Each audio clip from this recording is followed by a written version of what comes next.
Cinema शौकीन सबका स्वागत करता है। आज हम बात करने वाले हैं स्नाइपर असैसिन्स एंड के बारे में। ये कहानी है ब्रेंडन बेकेट की, जो एक बहुत ही खतरनाक स्नाइपर है और सबको ये बात पता है। इसीलिए कुछ लोग षड्यंत्र रचते हैं उसके खिलाफ ताकि वो उसे खून के इल्जाम में फंसा सके। लेकिन ब्रेंडन भी जानता है कि ऐसे लोगों से कैसे पीछा छुड़ाना है। कहानी की शुरुआत होती है और हम यूकी मिफुने नाम की एक लड़की को देखते हैं। यूकी बहुत ही खतरनाक कातिल है और अभी उसे कॉन्ट्रैक्ट मिला है दियाज नाम के एक आदमी का। दियाज अमेरिका एक समझौता करने आया है ताकि वो दो देशों के बीच व्यापार बढ़ा सके। लेकिन कुछ लोग ऐसे भी हैं जो चाहते नहीं कि ये समझौता हो, इसीलिए उन लोगों ने कॉन्ट्रैक्ट दिया है यूकी को। और अब यूकी अपना बंदूक निकालती है और वो निशाना लगाने लगती है दियाज पे। फिर दियाज जैसे ही भाषण देना शुरू करता है वो निशाने पे आ जाता है यूकी के, और यूकी का निशाना अचूक है, इसलिए वो जैसे ही गोली चलाती है वो गोली जाकर के सीधा लगता है दियाज के सर में। फिर वहीं पर उसकी मृत्यु हो जाती है और चारों तरफ भगदड़ मच जाता है। लेकिन किसी को भी पता नहीं कि ये गोली कहाँ से आई है, इसीलिए कोई जानता भी नहीं कि इस गोली को यूकी ने चलाया है। फिर बड़े ही आसानी से यूकी यहाँ से भाग जाती है।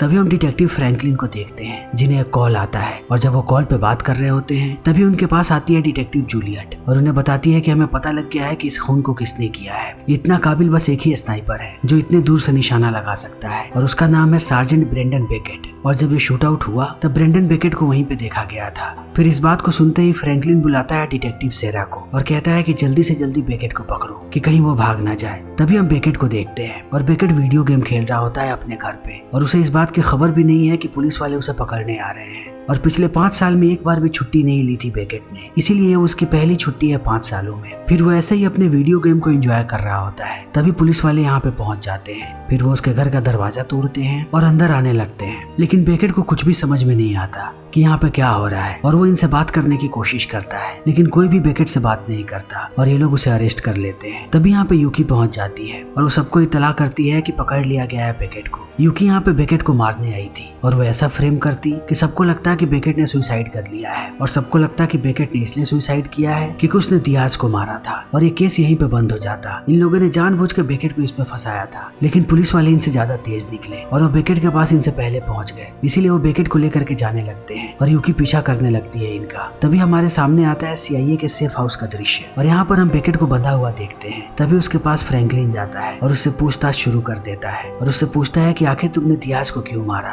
और तुम्हें किसने कहा था उसे मारने के लिए। लेकिन बेकेट यहाँ पे कुछ भी नहीं बोलता और कहता है कि मैंने उसे मारा ही नहीं है। तब फ्रैंकलिन कहता है कि मुझे बेवकूफ मत बनाओ, जहाँ पे मर्डर हुआ वहाँ पे तुम्हारे DNA मिले हैं, और उसके साथ साथ हमारे पास तुम्हारी ट्रेवल हिस्ट्री भी है, और ये सारे के सारे सबूत इसी तरफ इशारा करते हैं कि तुमने ही दियाज को मारा है। मैं इस बात को लेकर के आश्वस्त हूँ कि तुमने ही उसका मर्डर किया है, लेकिन मुझे सिर्फ एक बात की पुष्टि करनी है कि क्या तुम्हारे पिता भी इसमें शामिल हैं, यानी कि थॉमस बेकेट, और अगर वो शामिल हैं तो मुझे अभी के अभी बता दो, वरना अगर हमने उन्हें पकड़ा तब हम उनकी बहुत ही बुरी हालत करेंगे। फिर अभी इनकी बातें चली रही होती है, तभी यहाँ पर रोजनबर्ग नाम का एक आदमी आता है जो होमलैंड सिक्योरिटी के लिए काम करता है, इसीलिए वो भी बात करने लगता है बेकेट से और कहता है कि मैं इन लोगों की तरह अंधा नहीं हूँ, मैं इतनी जल्दी अपना फैसला नहीं लेता, मैं थोड़ा वक्त लूंगा, और जैसे ही मुझे फैक्ट्स पता लगेंगे मैं उसी बेसिस पे तुम्हें जज करूंगा, तब तक हम तुम्हें कैद करके रखेंगे, और जैसे ही इस बात की पुष्टि होगी मुझसे तुम्हें कोई भी नहीं बचाएगा। तब इन सारी बातों को सुनकर के बेकेट कहता है कि मैं लिख के देता हूँ कि मैंने उसका खून नहीं किया, और जब तुम्हें सारी सच्चाई पता लग जाएगी तब तुम्हें अफसोस होगा कि तुमने मुझ पर विश्वास क्यों नहीं किया। तभी यहाँ पे फ्रैंकलिन आ जाता है और वो कहता है कि हम इसे लेकर के जा रहे हैं, इसीलिए सारे लोग बेकेट को लेकर के निकल जाते हैं। तभी हम एक रशियन मॉब को देखते हैं जिसे एक कॉल आता है और उसे बताया जाता है कि उसे बेकेट नाम के आदमी का काम तमाम करना है। तब वो ढेर सारा पैसा मांगता है, लेकिन वो आदमी इतने पैसे देने के लिए मान जाते हैं और ये रशियन अपना गैंग लेकर के निकल पड़ता है बेकेट को मारने के लिए। तभी रोजनबर्ग पहुंचता है जूलियट के पास, क्योंकि जूलियट ने ही ये रिपोर्ट बनाई थी कि बेकेट ने खून किया है दियाज का, इसीलिए रोजनबर्ग उससे फैक्ट पूछने लगता है। तब जूलियट उसे वीडियो दिखाती है और एक एक करके सारी चीजें बताने लगती है और कहती है कि ये गोली मीलों दूर से चली है और अभी के समय में बेकेट के अलावा ऐसा कोई भी नहीं है जो इतना परफेक्ट निशाना लगा सके। फिर वो बेकेट की काबिलियत बताने लगती है और उसके बाद कहती है कि हमें बेकेट का DNA भी मिला है और उसके साथ साथ उसकी ट्रैवल हिस्ट्री भी, जिससे इस बात की पुष्टि होती है कि उसने ही इस खून को किया है। तब इन सारी बातों को सुनने के बाद रोजनबर्ग भी कन्विंस हो जाता है, लेकिन जब वो दियाज की वीडियो देखता है तब यहाँ पर उसे एक और आदमी नजर आता है और उसे देख करके वो चौंक जाता है और कहता है कि मैं इस बात को नहीं समझ पा रहा हूँ कि इस आदमी का क्या ताल्लुक है दियाज से, क्योंकि ये एक फार्मास्यूटिकल कंपनी का मालिक है और एक अरबपति है, इसका नाम है डोनाल्ड साउथ, लेकिन ये दियाज के साथ क्या कर रहा है। इसीलिए अब रोजनबर्ग को इस पे शक होने लगता है। तभी हम रशियन माफिया को देखते हैं और ये सारे तैयार हैं बेकेट को मारने के लिए। तभी उन्हें बेकेट की गाड़ी दिख जाती है, इसीलिए ये लोग उनका पीछा करने लगते हैं। इसीलिए बेकेट भी इस चीज को समझ समझ जाता है और वो सबको आगाह करता है और कहता है कि जल्दी ही हम पे हमला होने वाला है। लेकिन कोई भी बेकेट की बातों पे ध्यान नहीं देता और वो ऐसे ही गाड़ी लेकर के आगे बढ़ने लगते हैं। तभी इनके सामने एक ट्रक आ जाता है और इनके रास्ते को ब्लॉक कर देता है। तब उन्हें भी विश्वास होने लगता है बेकेट की बातों पे, इसीलिए वो गाड़ी घुमा करके भागने लगते हैं। तभी पीछे से दूसरा ट्रक आकर के उन्हें ठोक देता है और उनकी गाड़ी बीच में रुक जाती है। तब दो गैंगस्टर्स बाहर निकलते हैं और वो अंधाधुन इन पे गोलियां चलाने लगते हैं और देखते ही देखते वो सारे पुलिस वालों को मार देते हैं। तभी बेकेट को अपने हथकड़ी की चाबी मिल जाती है, इसीलिए वो अपनी हथकड़ी खोलता है और दो बंदूक लेकर के तैयार हो जाता है। फिर जैसे ही वो दोनों गैंगस्टर्स पास आते हैं, एक ही बार में बेकेट उन दोनों को उड़ा देता है और वो बाकी लोगों का इंतजार करने लगता है। तभी हम यूकी को देखते हैं जो दूर से निशाना लगा रही है बेकेट पे। तभी बेकेट सोचता है कि अब वो इस गाड़ी को चलाएगा। फिर जैसे ही वो ड्राइवर सीट पे जाने वाला होता है, यूकी उस पे गोली चला देती है, लेकिन बेकेट बच जाता है और वो समझ जाता है कि वो निशाने पे है, इसीलिए वो गाड़ी ड्राइव करके यहाँ से निकल जाता है। लेकिन अब यूकी बहुत ही ज्यादा गुस्से में है, इसीलिए वो बचे हुए रशियन गैंगस्टर को मार देती है। तभी दूसरी तरफ हम रोजनबर्ग को देखते हैं जो अब कैसे भी साउथ के पास जाना चाहता है और उसे पता लगता है कि साउथ एक होटल में है। तभी हम साउथ को देखते हैं जो एक लड़की के साथ डिनर करने आया है और आज उसकी डेट है। तभी यहाँ पर रोजनबर्ग पहुंच जाता है और वो उस लड़की को भगा देता है और बैठ जाता है साउथ के सामने और उससे कहता है कि तुम सिर्फ मेरे एक सवाल का जवाब दो, जब दियाज का खून हुआ तब तुम स्टेज पे क्या कर रहे थे? तब साउथ यहाँ पे बातें बनाने लगता है और कहता है कि मेरी कंपनी घाटे में जा रही है और अगर ये सौदा होता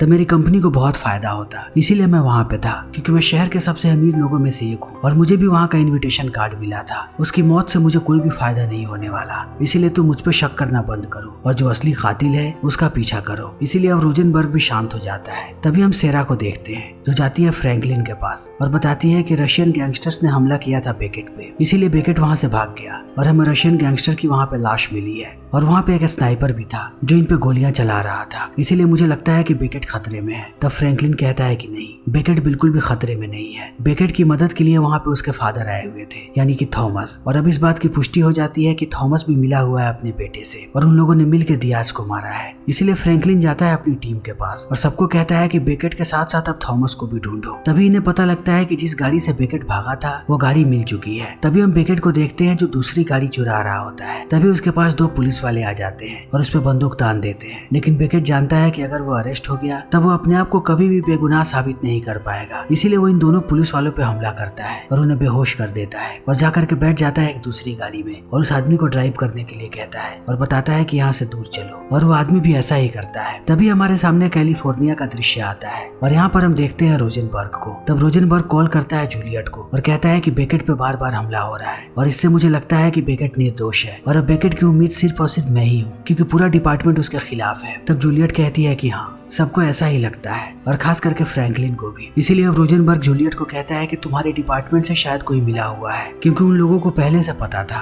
कि तुम लोग बेकेट को लेकर के कहाँ पे जाओगे, इसीलिए उन लोगों ने बीच में ही सबको घेर लिया। तभी जूलियट बताती है कि अब सबको साउथ पर भी शक हो रहा है क्योंकि उसके सिक्योरिटी वालों ने ऐसी जगह पे घुसने की कोशिश की जहाँ पे जाने की उन्हें अनुमति नहीं थी, इसीलिए अलार्म बज गया। तब इस बात को सुनने के बाद रोजनबर्ग कहता है कि उसका अकाउंट कौन देखता है। तब जूलियट बताती है कि जॉश नाम का एक आदमी, और इतना कहने के बाद वो उसे एड्रेस भी दे देती है। इसीलिए अब रोजनबर्ग पहुंचता है वहाँ पे, लेकिन जोश के पास जाने से पहले उसे मिलना पड़ेगा ड्रेक्स फिनिक्स से क्योंकि यही यहाँ का सिक्योरिटी इंचार्ज है। फिर यहाँ पे फिनिक्स बात करने लगता है रोजनबर्ग से। तभी हम बेकेट को देखते हैं जो रास्ते में ही गाड़ी को छोड़ देता है और एक ट्रक में जाकर के बैठ जाता है और जाता है जंगल के बीचों बीच जहाँ पर उसके पिता रहते हैं। फिर वो घर की तरफ जा ही रहा होता है, तभी उसके पिता आकर के पीछे से बंदूक तान देते हैं। तब उन्हें पता लगता है कि ये अनजान आदमी नहीं बल्कि उनका बेटा है। तभी हम फिर से रोजनबर्ग को देखते हैं और वो फिनिक्स से पूछता है कि तुम्हारे सिक्योरिटी वालों ने ऐसा क्यों किया। तब फिनिक्स यहाँ पे एक्सप्लेनेशन देने लगता है और कहता है कि जिस आदमी ने ये काम किया है वो शराब के नशे में धुत था और उसे पता नहीं लगा कि वो क्या कर रहा है, इसीलिए सब कुछ गलती से हो गया और हमने ऑलरेडी अपोलॉजी लेटर भेज दिया है। तब इन बातों को सुनने के बाद रोजनबर्ग को भी शक होने लगता है फिनिक्स पे, इसीलिए वो बात करता है जूलियट से और कहता है कि फिनिक्स के बारे में जितनी भी जानकारी हो सके मुझे सारी की सारी जानकारियां निकाल के दो। तब जूलियट सर्च करने लगती है, फिर उसे पता लगता है कि फिनिक्स के बारे में उनके पास कोई भी जानकारी नहीं है। तभी यहाँ पे फ्रैंकलिन आ जाता है और उसे पता लग जाता है कि जूलियट बात कर रही है रोजनबर्ग से। तब वो उसे कहता है कि तुम अपने काम पे ध्यान दो और पहले बेकेट को ढूंढो, फिर किसी और से बात करना, और वो इतना कहने के बाद चला जाता है। तब जूलियट रोजनबर्ग को बताती है कि जितने भी रशियंस ने हमला किया था बेकेट पे उनमें से एक जिंदा बच गया है और अभी वो एक हॉस्पिटल में एडमिट है, और इतना कहने के बाद वो उस आदमी का नाम और हॉस्पिटल का लोकेशन भेज देती है रोजनबर्ग को। इसीलिए अब रोजनबर्ग पहुंच पहुंचता है उस हॉस्पिटल में, तब एक गार्ड उसे रोकता है। फिर वो उसे अपना बैज दिखाता है और चला जाता है कमरे में। तब डॉक्टर्स उसे बताते हैं कि कुछ ही घंटों में इस आदमी का ऑपरेशन होने वाला है, इसीलिए आपको इससे बात नहीं करनी चाहिए। लेकिन रोजनबर्ग कहता है कि बहुत ही ज्यादा सीरियस है, ये हमारा मर्डर का सस्पेक्ट है, इसीलिए मुझे इससे बात करनी है। और इतना कहने के बाद वो रशियन से बात करने लगता है, लेकिन वो कुछ भी नहीं बताता। तब रोजनबर्ग अपनी बंदूक निकालता है और उसके घाव पे तान देता है और वो बार बार उससे पूछने की कोशिश करता है, लेकिन जब रशियन कुछ नहीं बताता तब वो उसके घाव को दबाने लगता है बंदूक से, जिससे उसे बहुत ही तेज दर्द होता है और रशियन यहाँ पे चिल्लाने लगता है। और थोड़ी देर के बाद वो टूट जाता है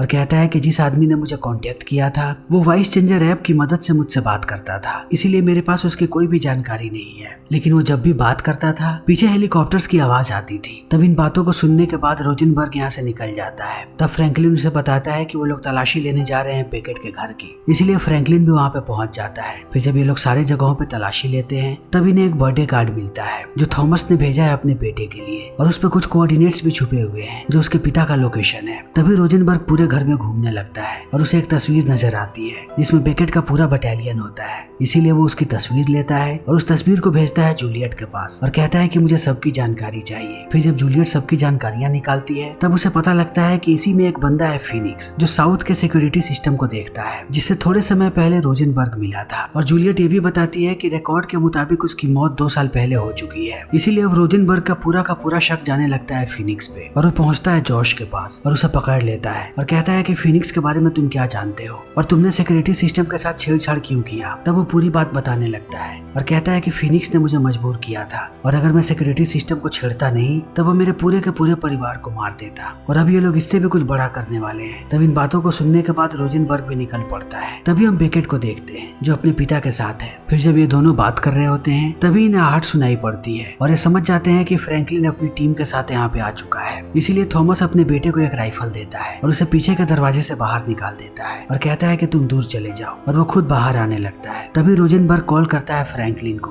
और कहता है कि मेरे पास पुख्ता सबूत है कि बेकेट बेगुनाह है, क्योंकि अभी अभी मेरी बात हुई जॉश से और इस मर्डर में साउथ का हाथ है, ना कि बेकेट का, और वो उसे फंसाने की साजिश कर रहा है। इसीलिए मैं चाहता हूँ कि तुम बेकेट को गिरफ्तार मत करो। फिर इन सारी बातों को सुनने के बाद फ्रैंकलिन भी शांत हो जाता है और वो अपने सारे आदमियों को बंदूकें नीचे करने के लिए कहता है। तभी यहाँ पर हम यूकी को देखते हैं जो एक एक करके फ्रैंकलिन के सारे लोगों को मारने लगती है और यहाँ पे भगदड़ मच जाता है और बेकेट भी इन आवाजों को सुन लेता है, इसीलिए वो भी भागता है घर की तरफ और थॉमस भी घर के अंदर चला जाता है ताकि वो अपने राइफल को बाहर निकाल सके। इसीलिए अब वो भी अपने बंदूक को बाहर निकाल लेता है और ये तलाश करने लगते हैं उसे स्नाइपर की, और यूकी भी इन्हें ही देख रही है, लेकिन अब कोई भी गोली नहीं चला रहा और तीनों एक दूसरे को देख रहे हैं। तभी यूकी अपना दिमाग लगाती है और वो एक डिस्ट्रैक्शन क्रिएट करती है, इसीलिए लोग उस झांसे में आ जाते हैं और यूकी यहाँ से निकलने लगती है। लेकिन इन दोनों को कैसे भी ढूंढना पड़ेगा यूकी को, क्योंकि अगर इन लोगों ने उसे नहीं ढूंढा तब कभी भी ये लोग बेकेट को निर्दोष साबित नहीं कर पाएंगे। इसीलिए दोनों अलग अलग रास्ते पे चल पड़ते हैं और बेकेट जाने लगता है यूकी की तरफ। तभी यूकी देख लेती है बेकेट को, फिर वो बेकेट पे गोली चलाने ही वाली होती है। तभी थॉमस उसके बंदूक पे गोली चला देता है और उसका निशाना चूक जाता है, और इस चीज को देखने के बाद अब बेकेट हमला कर देता है यूकी पे। तब बेकेट को पता लगता है कि यूकी एक लड़की है और उसे अब तक इस बात का पता नहीं था कि वो जिसकी तलाश में है वो एक लड़की है, इसीलिए दोनों लड़ने लगते हैं। लेकिन यूकी को लड़ता हुआ देखने के बाद हमें पता लगता है कि वो एक बहुत ही बेहतरीन फाइटर है, इसीलिए वो बड़े ही आसानी के साथ बेकेट का मुकाबला करती है। बेकेट भी एक ट्रेन फाइटर है, लेकिन यूकी यहाँ पे उस पर भारी पड़ती है। बेकेट बार बार कोशिश करता है उसे पकड़ने की, लेकिन वो इतने आसानी से बेकेट के हाथ नहीं आती और एक समय के बाद वो बेकेट को घायल करने लगती है। बार बार बेकेट उस पर हमला करता है, लेकिन उल्टा यही बेकेट को घायल कर देती है और अंत में वो उसे नीचे गिरा देती है। और जैसे ही बेकेट नीचे गिरता है वो अपनी बंदूक उठा लेती है और वो बेकेट का काम तमाम करने ही वाली होती है। तभी थॉमस आकर के उस पर बंदूक तान देता है और अंत में ये लोग यूकी को पकड़ लेते हैं। तभी हम रोजनबर्ग को देखते हैं जो पहुंच चुका है वैनकूवर, जहाँ पे फिनिक्स रहता है। फिर वो बड़े ही चालाकी के साथ फिनिक्स के घर के अंदर दाखिल हो जाता है और हर जगह की तलाशी लेने लगता है। तब उसे बहुत सारे टिकट्स मिलते हैं और ये टिकट्स हैं एक आइलैंड की, इसीलिए वो समझ जाता है कि फिनिक्स बार बार इसी आइलैंड पे जाता है। इसीलिए वो निकल पड़ता है समंदर की तरफ और एक नाविक से जाकर के संपर्क करता है और कहता है कि मुझे इस आइलैंड पे जाना है। फिर वो नाविक भी मान जाता है और रोजनबर्ग वहाँ जाने लगता है। तभी बेकेट कॉल करता है फ्रैंकलिन को और कहता है कि मैंने उस लड़की को पकड़ लिया है जिसने दियाज को मारा था और वो मेरे पास ही है और तुम लोग जहाँ चाहो मैं वहाँ उसे लेकर के आ सकता हूँ। तब फ्रैंकलिन कहता है कि तुम वहीं पे रुको, हमारी दूसरी टीम वहाँ पे पहुँचती ही होगी। तभी जूलियट उसके फेस को स्कैन कर लेती है और अब उसके पास यूकी की पूरी जानकारी है। लेकिन अब ये लोग डॉट से डॉट मिला रहे हैं ताकि इन्हें पता लग सके कि यूकी का क्या ताल्लुक है दियाज के साथ। तभी जूलियट ट्रैवल हिस्ट्री देखती है यहाँ पे यूकी की और उसे पता लग जाता है कि जब दियाज का खून हुआ था तब यूकी वहीं पे मौजूद थी। फिर उसे सारी की सारी जानकारियां मिलने लगती हैं और उसे पता लगता है कि फिनिक्स नहीं चाहता था कि वो डील हो, क्योंकि अगर वो डील हो जाती तब फिनिक्स की सिक्योरिटी कंपनी बर्बाद हो जाती और अगर ये डील नहीं होता तो फिनिक्स बहुत सारे पैसे बनाता। इसीलिए उसने जानबूझ के ऐसा किया और फिनिक्स चाहता था कि वो एक अमेरिकन को फंसाए इस खून में ताकि भविष्य में भी कभी ये समझौता ना हो सके। लेकिन अभी भी इनको समझ में नहीं आ रहा कि इन लोगों ने बेकेट को ही क्यों फंसाने की साजिश की। इसीलिए अब दूसरी टीम पहुंच जाती है बेकेट के पास और वो यूकी को भी ले आते हैं और उसे मैक्सिमम सिक्योरिटी जेल में बंद कर देते हैं। तभी बेकेट बात करता है इनसे और कहता है कि फिनिक्स मुझे अपना सबसे बड़ा दुश्मन मानता है क्योंकि मैं हमेशा ही उसकी गलतियों को पकड़ लेता था और मैंने ही उसे अपने बटालियन से बाहर निकाला था, इसीलिए वो मुझसे बदला ले रहा है और उसी ने मुझे जानबूझ के इसमें फंसाया है क्योंकि उसने एक मासूम लड़की को मारने की कोशिश की थी और मैंने उसके खिलाफ गवाही दे दिया था। लेकिन मुझे लगता है कि फिनिक्स को बाहर निकालने का एक ही तरीका है कि यूकी उसे कॉल करे और उसे बताए कि उसने मुझे मार दिया है, तभी वो यूकी को अपने पास बुलाएगा। फिर यूकी ऐसा ही करती है और वो फिनिक्स से बात करती है और कहती है कि मैंने बेकेट को मार दिया है। तब फिनिक्स उसे एड्रेस भेजता है और कहता है कि उसकी डेड बॉडी लेकर के मेरे पास आ जाओ। तब ये सारे लोग प्लानिंग करने लगते हैं और वो लोग यूकी को कहते हैं कि तुम लेकर के जाओगी बेकेट को और थॉमस दूर से हर जगह पे नजर रखेगा क्योंकि वो यहाँ का सबसे बेहतरीन स्नाइपर है। तभी हम रोजनबर्ग को देखते हैं जो पहुंच जाता है उस आइलैंड पे और एक घर के अंदर दाखिल हो जाता है। तभी उसे यहाँ पे एक फैमिली फोटो मिलती है और वो देखता है कि यह परिवार किसी और का नहीं बल्कि साउथ का है। फिर वो यहाँ की चीजों को देख ही रहा होता है, तभी अचानक फिनिक्स आकर के उस पर हमला कर देता है और ये दोनों बहुत देर तक लड़ते रहते हैं। लेकिन अंत में फिनिक्स उसे बेहोश कर देता है। फिर रोजनबर्ग की जैसे ही आंख खुलती है वो अपने आप को एक कुर्सी पे बैठा हुआ पाता है। तभी उसके सामने साउथ आता है और वो बताता है कि वो इसके साथ क्यों मिला हुआ है। वो कहता है कि अगर वो डील हो जाता तब मेरी कंपनी और भी ज्यादा बड़ी बन जाती और वो लोग कभी भी मुझे सीईओ के तौर पे नहीं रखते, इसीलिए मुझे उस डील को कैंसिल करवाना पड़ा और उसके लिए मैंने फिनिक्स की मदद ली और फिनिक्स का ही आइडिया था बेकेट को फंसाने का। तभी यहाँ पे यूकी चली आती है और बाकी सारे लोग भी यहीं पे हैं। तब यूकी बेकेट को लेकर के अंदर जाने लगती है और जल्दी ही फिनिक्स उसके सामने होता है। तब फिनिक्स उसे जिंदा देख करके चौंक जाता है। तब यूकी कहती है कि मैंने इसे नहीं मारा, मैं चाहती थी कि इसे तुम अपने हाथों से मारो। लेकिन फिनिक्स समझ जाता है कि वो उसे धोखा दे रही है, इसीलिए वो अपनी बंदूक बाहर निकालता है और यूकी के कंधे में गोली मार देता है। तब बेकेट हमला कर देता है फिनिक्स पे, लेकिन फिनिक्स यहाँ पे बेकेट को बंधक बना लेता है और उस पर बंदूक तान के सबको कहता है कि मुझे एक चॉपर चाहिए और उसके साथ साथ $10 मिलियन, तभी मैं बेकेट को छोड़ूंगा। तब फ्रैंकलिन ऑर्डर देता है थॉमस को कि वो फिनिक्स को मार दे, लेकिन फिनिक्स ने अपने सामने यहाँ पे बेकेट को रखा हुआ है, इसीलिए थॉमस डरने लगता है और वो निशाना नहीं लगाता क्योंकि उसके सामने उसका बेटा है। अगर इससे एक भी गलती हुई तब वो अपने बेटे को खो देगा। लेकिन बेकेट को पता है कि उसके पिता ने निशाना लगा रखा है और वो उसे देख रहे हैं, इसीलिए बेकेट अपने पिता से कहता है कि मुझे आप पे विश्वास है, आपको निशाना लगाना चाहिए। इसीलिए अब थॉमस निशाना लगाता है और वो एक ही झटके में काम तमाम कर देता है फिनिक्स का और यह निशाना बहुत ही लाजवाब होता है, इसीलिए बेकेट खुश हो जाता है। तभी साउथ यहाँ से भागने लगता है लेकिन यूकी उसे पकड़ लेती है। तभी थॉमस आता है बेकेट के पास और उससे कहता है कि ये मेरी जिंदगी का सबसे चैलेंजिंग शॉट था। तब बेकेट कहता है कि मुझे आप पे नाज है, इसीलिए अब ये दोनों यहाँ से निकल जाते हैं क्योंकि ये सबसे दूर रहना चाहते हैं। और इसी के साथ ये फिल्म यहीं पे खत्म हो जाती है। तो दोस्तों हमारी आज की ये वीडियो यहीं पे खत्म होती है। अगर आपको हमारी ये वीडियो पसंद आई हो तो इसे लाइक करें, शेयर करें और चैनल को सब्सक्राइब करें। Thank you.